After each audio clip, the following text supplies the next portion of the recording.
Assalamualaikum, selamat datang kembali di channel MA Tech. Nah, kali ini kita akan unboxing sebuah HP yang ini adalah seri pertama ya yang masuk ke Indonesia. Kira-kira ini HP apa? Yuk lanjut kita buka aja. Oke, ini adalah Realme 2 Pro. Jadi sebenarnya ini bukan HP keluaran terbaru, tapi ini adalah seri pertama yang masuk ke Indonesia. Itu tahun 2018. Jadi Realme di Indonesia itu umurnya ya hampir 5 tahun. Nah, ini saya beli itu dengan harga 1,1 jutaan. Ini dia versi 4/64. Kalau yang versi 6/64 ini 1,6 juta. Dan ini yang paling gede itu 8128 2,1 juta.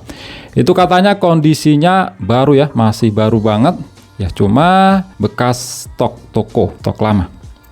Ya saya pikir daripada beli HP zaman sekarang seri terbaru itu dengan harga segitu speknya kurang menarik. Jadi pas kemarin itu nemu dengan harga segini itu langsung aja saya beli ya tanpa berpikir panjang. Nah, ini saya beli 1,1 juta versi 4/64. Tapi di sini kok dikasih yang RAM lebih gede ya. Ini untung banget 6/64. Ini warnanya biru, Realme 2 Pro. Dan dulu itu harganya 3,1 juta. Nah, ini masih ya belum pernah dibuka. Ini stikernya stiker lama. Dan untuk boxnya ini warnanya memang ya beda daripada Realme yang sekarang ya. Ini didominasi warna merah putih ya, kayak bendera Indonesia. Kemudian di bagian belakang, nah ini ada keterangan spesifikasi ya. RAM-nya itu 6 GB, ROM 64 GB. Ini untung banget 1,1 juta dikasih yang RAM 6 GB. Padahal saya pesennya itu 4/64 loh. Ya cuma kayak gini aja, nggak ada keterangan spesifikasi yang lebih lengkap. Yuk lanjut kita buka aja.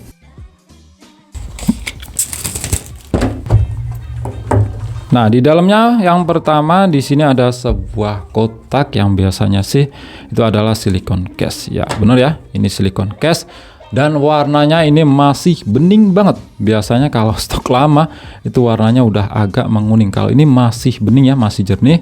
Terus di sini ada kitab-kitab, ini buku panduan dan juga kartu garansi. Lanjut ada SIM tray injector. Oke. Kemudian kita lihat lagi. Nah, ini ada si HP-nya, ini warnanya biru, kita taruh. Lanjut ada kabel USB. Nah, ini sayangnya tipenya itu masih micro USB. Dan yang terakhir ada kepala charger. Ini punya output 5 volt 2 ampere aja ya, alias 10 watt. Karena memang HP ini belum mendukung fast charging, masih 10 watt aja. Ini benar-benar kondisinya itu masih baru ya, stok cuci gudang, bukan HP second. Oke, kita lihat di HP-nya ya. Ini bukannya ya bener kayak gini. Dan bagian belakang ini masih ada plastik yang menempel. Kita lepas. Ini stiker IMEI. Oke. Masih sangat-sangat ya memang masih baru. Ini bukan HP second ya.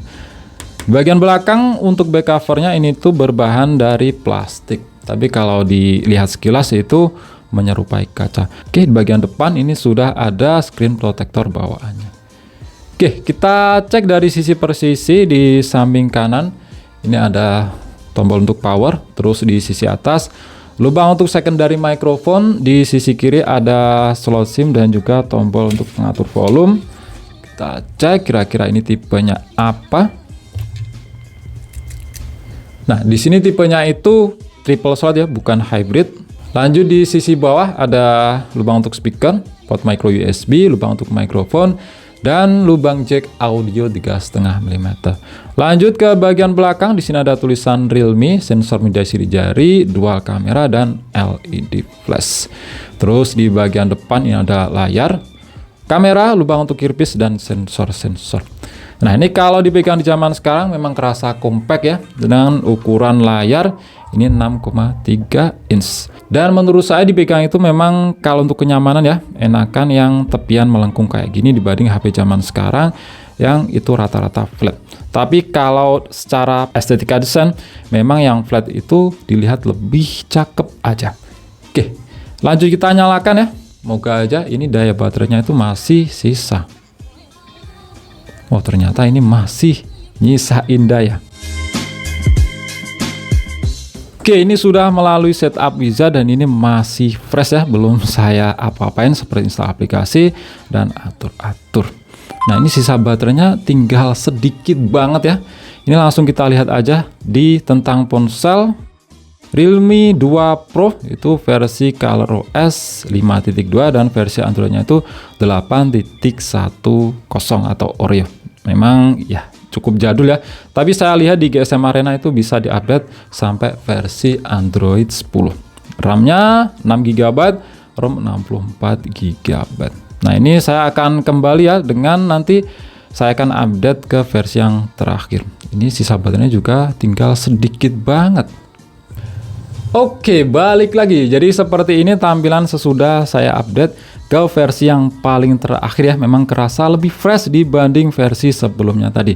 Kita kembali cek di pengaturan terus tentang ponsel. Sekarang di Realme UI versi 1.0 dengan versi Android 10. Jadi naik 2 tingkat dari yang awalnya tadi Android 8.1 Oreo. Dan untuk UI-nya juga udah berganti. Dari yang awalnya tadi ColorOS, sekarang pakai Realme UI. Nah, untuk security pass levelnya ini terakhir di 5 Oktober 2020.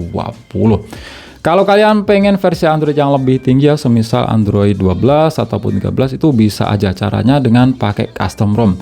Kalian bisa cek di XDA Developer, itu banyak banget untuk custom ROM-nya. Nah, untuk proses update-nya memang di posisi ColorOS versi 5.2 Android 8.1. Kalau kita cek di pembaruan sistem itu nggak ada pembaruan lagi. Jadi harus manual via updater melalui recovery mode.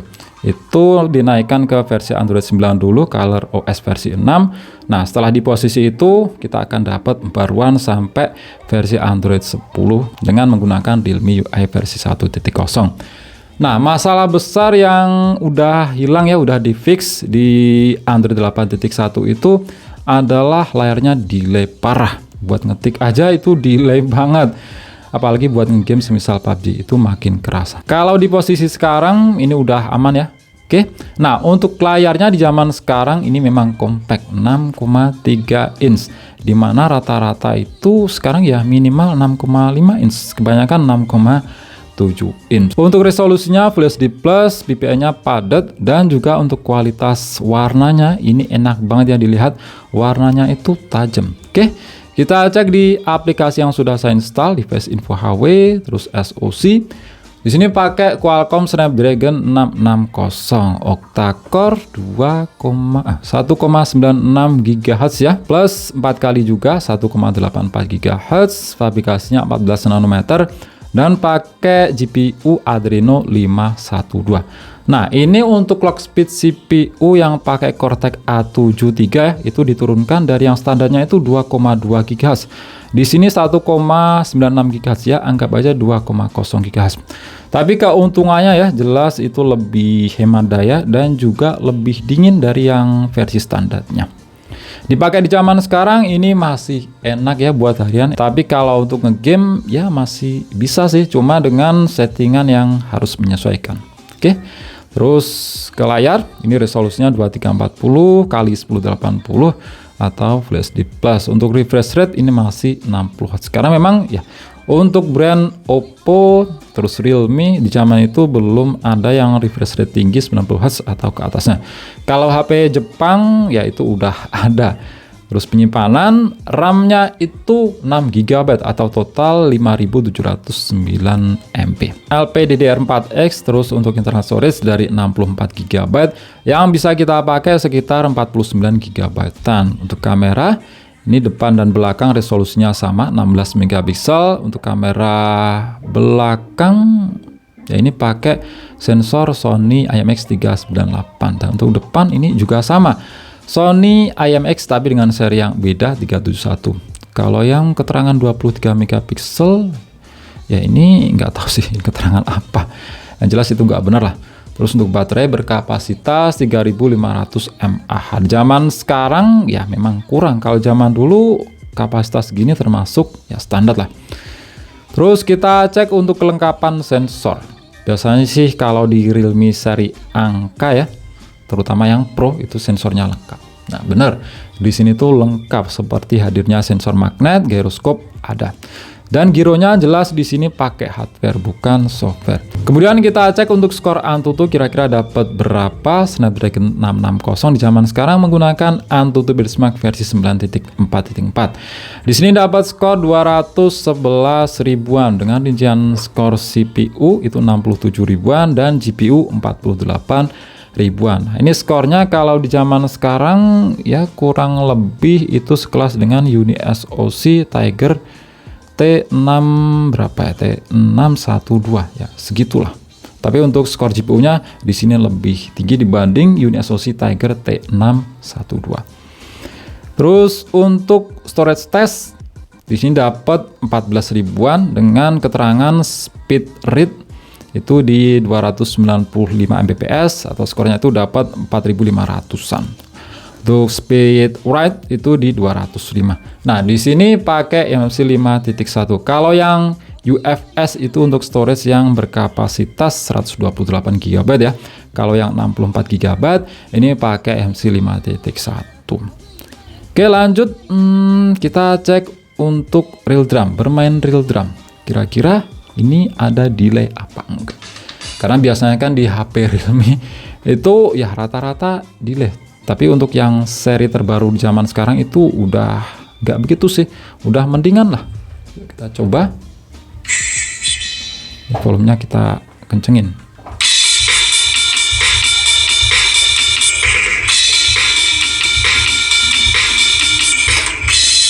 Nah, untuk delay di sini menurut saya kok nggak kerasa ya. Ini enak banget buat main real drum.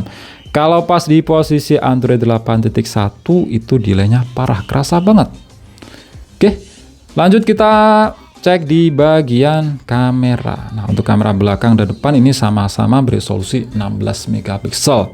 Lensa yang satunya ini depth sensor dengan resolusi 2 megapiksel. Untuk menu-menunya di sini ada mode malam, terus video, bisa merekam hingga resolusi mantap 4K. Karena di seri Snapdragon 6 di zaman sekarang ya, semisal Snapdragon 695 itu mentok untuk rekam video cuma di Full HD aja. Ini di Snapdragon 660 malah bisa 4K. Terus untuk kamera depan ini bisa merekam hingga resolusi Full HD 30 fps. Ya, untuk menu lain ada foto, terus potret dan selengkapnya. Di selengkapnya ada selang waktu, stiker, slow motion, mode pakar dan pano. Untuk mode pakar atau mode manual di sini yang jelas ada manual fokus dan juga shutter speed sampai 16 detik. Nah, kalau dilihat sekilas di zaman sekarang ini hasilnya masih terbilang bagus ya, masih terbilang oke lah. Wajar pakai sensor Sony, apalagi ini pakai Snapdragon yang memang untuk ISP-nya itu menghasilkan foto dan video yang bagus. Oke, untuk kamera depan ini sama-sama 16 megapiksel. Nah, berikut adalah sedikit contoh hasil foto dan video menggunakan Realme 2 Pro. Di zaman sekarang kira-kira menurut kalian gimana hasilnya? Seperti ini untuk hasil rekaman video dari kamera belakangnya, ini di resolusi Full HD 30 fps. Nah, pas posisi ngerekam kayak gini, dilihat di layar itu memang kerasa geter ya, seperti nggak ada stabilisasi. Tapi hasilnya akan beda pas videonya itu jadi.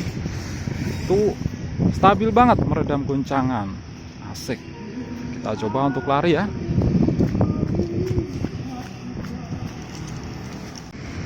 Resolusi 4K 30 fps. Nah, kalau di resolusi ini itu stabilisasi otomatis gak jalan ya, memang kerasa getar. Tapi ya di resolusi 4K kayak gini tuh detailnya lebih dapet.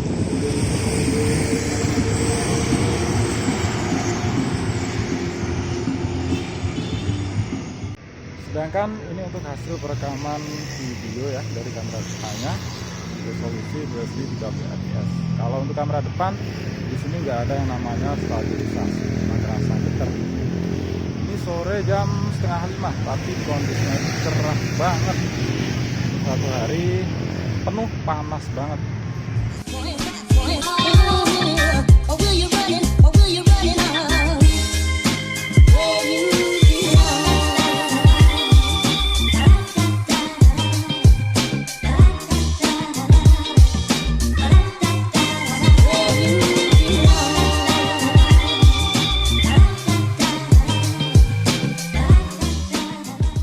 Nah, lanjut kita coba ya untuk bermain game, tapi di sini cukup Mobile Legends aja.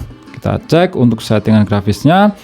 Di sini refresh rate ya mentoknya di tinggi karena memang untuk refresh rate itu masih 60 Hz, jadi mentoknya ya 60 fps. Untuk grafis kita atur yang paling tinggi. Ini dapatnya di tinggi, belum dapat ultra. Bayangan kita onin, terus mode SD juga kita onin. Yuk kita berangkat. Nah, ini main ya udah sekitar 9 menitan ya di settingan high, terus untuk SD dan juga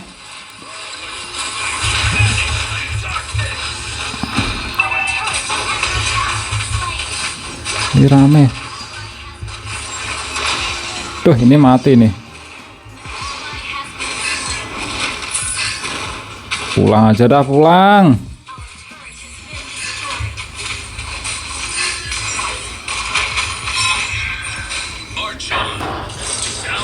Ini main sekitar ya 9 menit lah.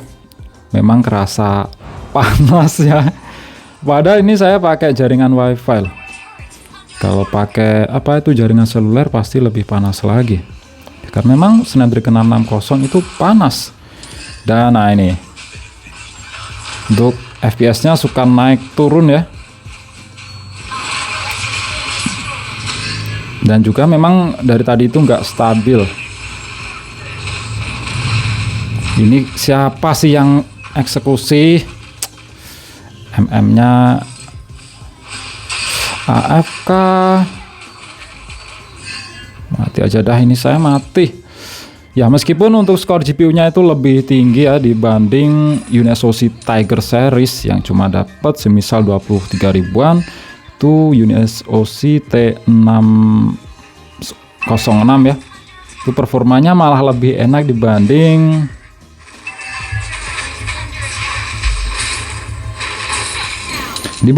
Snapdragon 660 ini. Padahal untuk skor GPU-nya itu lebih tinggi loh.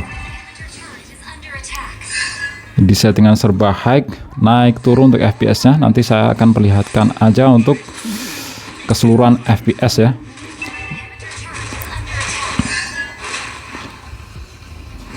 Kalau mau main game Mobile Legends Snapdragon 660 ini memang harus pakai cooler. Kalau nggak pakai cooler ya kayak gini panas, FPS-nya drop-dropan.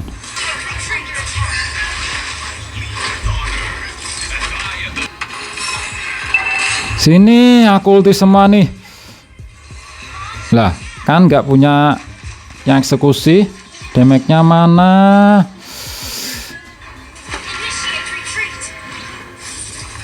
Ini asli panasnya banget sih, kayak setrika.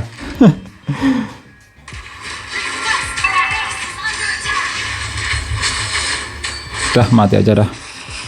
Oke, untuk hasilnya seperti ini ya. Ini baru main 13 menit aja. Untuk FPS-nya sih rata-ratanya 56 FPS, tapi untuk kestabilannya itu nggak stabil banget. Kalian bisa lihat sendiri. Ini tuh naik turun. Turunnya memang ya cukup parah ya. Nah, kalian bisa lihat sendiri. Memang Snapdragon 660 meskipun untuk skor GPU-nya itu lebih tinggi dibanding UniSoC Tiger series yang skor GPU-nya itu lebih rendah, tapi dalam kenyataannya buat bermain game Mobile Legends itu dengan settingan yang sama serba high lebih stabil di UniSoC Tiger series. Oke, mungkin itu aja sih ya untuk video kali ini. Menurut kalian gimana HP ini di zaman sekarang dengan spesifikasi yang ditawarkannya? Cuma 1,1 jutaan. Menurut saya sih masih worth it banget ya dibandingkan HP keluaran terbaru zaman sekarang yang speknya ya kurang menarik di harga segitu. Dan ingat, ini sama-sama kondisinya itu baru, bukan HP second, apalagi batangan seperti HP Jepang. Dan untuk masalah sinyal jelas ini aman ya, karena memang ini garansi resmi. Cuma untuk garansinya ya mungkin udah nggak berlaku lagi. Oke, itu aja. Klik like jika kalian suka dan share jika kalian rasa video ini bermanfaat. Kita jumpa di video selanjutnya dan wassalamualaikum warahmatullahi wabarakatuh.